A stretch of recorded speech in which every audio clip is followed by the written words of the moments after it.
when I wrote that script and I read it in front of you and Matty and was James there as well? I think you eventually said it. Yeah, so that's out of context, but I mean, just to shed some light on that, when, like I said, about a year ago, I got to a point in my life where I was just like what you said earlier, how you didn't want your life to go, as in working till you whatever age for someone else and just living to work. I felt like I was losing sense of like who I was. I was in a bad place physically and mentally.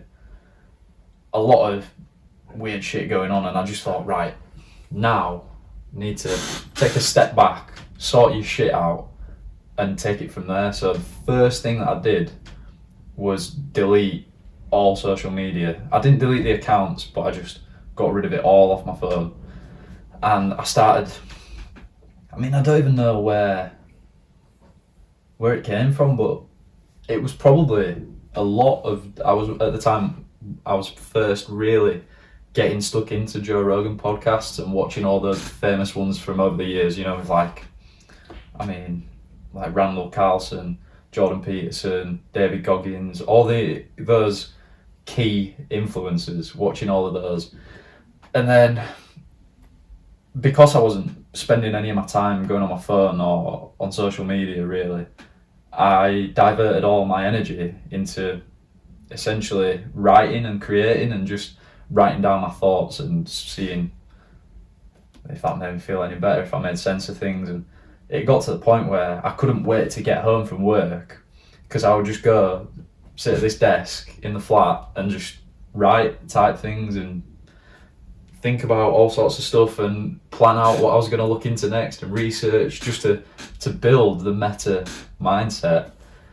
And then, so yeah, long story short, I wrote this, I mean, it's like 3,000, maybe 4,000 words now, script, and made a list of mates who I wanted to share it with, because I had this idea. At the time, I was quite money driven and I was quite trying to find things to get new sources of income and all that stuff.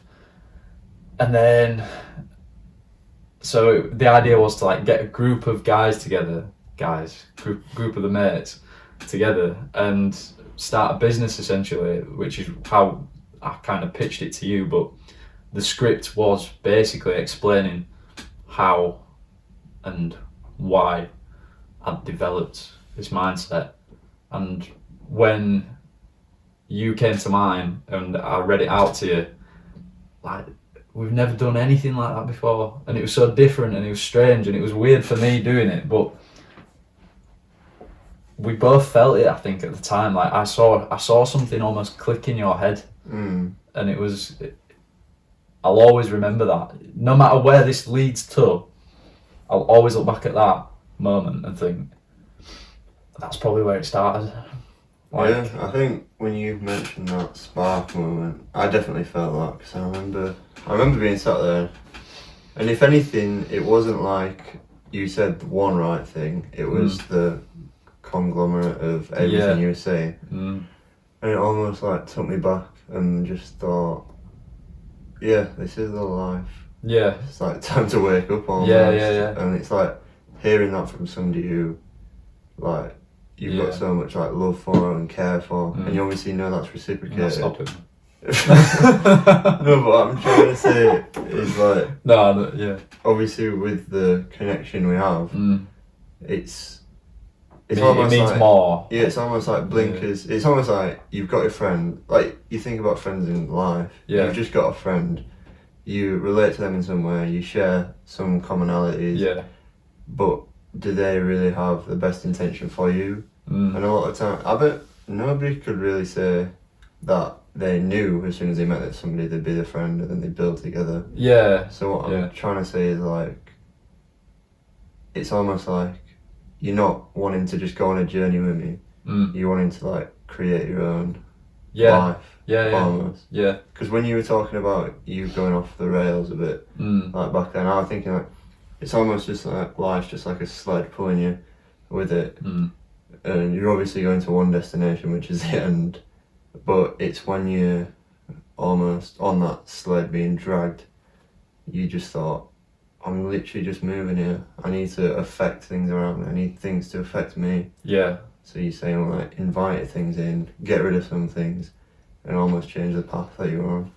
I think like that script is something that I've been working on for since then. Like I've made changes to it recently. I haven't touched it for quite a while actually, and it'd probably be worth looking back into it. And maybe one day we could do a sick black and white motivational video with one of us talking, reading it in the background or something. I don't know. You could even dissect it, like get it up and dissect it. Yeah. Literally just read through it. Yeah. Spiral off every conversation when we can. I mean, just to touch on some of the things that are in it, like for reference, listening to what you were saying about the sledge, it made me think. There's a part in it where I said, like, you can be a passenger in the ride of like I said earlier, life's a journey. You can be a passenger on that journey, or you can be the driver, and that's a mindset switch you've got to make to be meta. Decide you're going to be the driver. Decide where you're going to go. And someone who may be a bit naive might say, well, obviously I'm the driver. Like I'm in charge of what I do, what I say, where I go, who I meet, where I spend my time. But not one single person can say there are times when they could have made a different turn on a day-to-day basis to make that day better, make it meta. Like,